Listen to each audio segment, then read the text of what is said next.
പുൽക്കൂടും readymade ആയതോടെ പണം കൊടുത്ത് പുൽക്കൂട് വാങ്ങി ക്രിസ്മസ് ആഘോഷിക്കുന്ന പതിവ് സാധാരണമായി കഴിഞ്ഞു.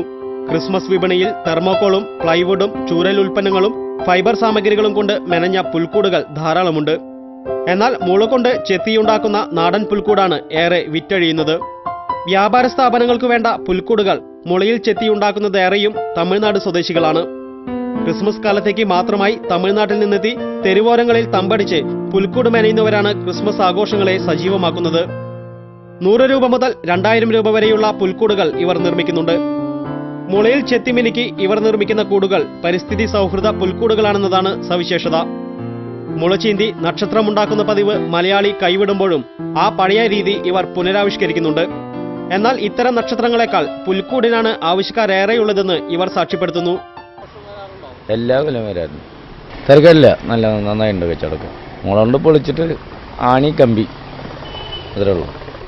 ഞങ്ങൾ 150 2000 വരയ്ക്ക് സാധനമുണ്ട്. മുള ചെത്തിയുണ്ടാക്കുന്ന പുൽക്കൂട് മേയുന്നതിനാവശ്യമായ വൈക്കോൽ ലഭ്യമല്ലാത്തതാണ് മറ്റൊരു വെല്ലുവിളി. മുള കൊണ്ടുണ്ടാക്കുന്ന നക്ഷത്രത്തിൽ വെള്ളക്കടലാസ് ഒട്ടിക്കുന്നതും പുൽക്കൂട് മേയുന്നതും നഗരവാസികളെ സംബന്ധിച്ച് ശ്രമകരമാണ്. ഇത്തരക്കാർക്കു വേണ്ടി മെടഞ്ഞെടുത്ത പുല്ലും വൈക്കോലും വിപണിയിൽ ലഭ്യമാണ്. പല ഭാഗങ്ങളായി ലഭിക്കുന്ന സാമഗ്രികൾ വീട്ടിൽ കൊണ്ടുവന്ന് സംയോജിപ്പിക്കുന്ന പുൽക്കൂട് സെറ്റും വിപണിയിലുണ്ട്. ഭവനങ്ങളിൽ കുരുന്നു ഭാവനകളുടെ നറുവട്ടവുമായി ഇതൾ വിരിയാറുള്ള പുൽക്കൂടൊരുക്കൽ ഇന്നേറെക്കുറെ അന്യമായി കഴിഞ്ഞു.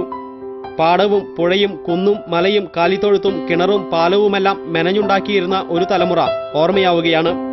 ക്രിസ്മസ് റെഡിമെയ്ഡായി ആഘോഷിക്കുന്ന ന്യൂ ജനറേഷനു വേണ്ടി ചൈനീസ് ഉൽപ്പന്നങ്ങൾ പോലും വന്നെത്തിക്കഴിഞ്ഞു.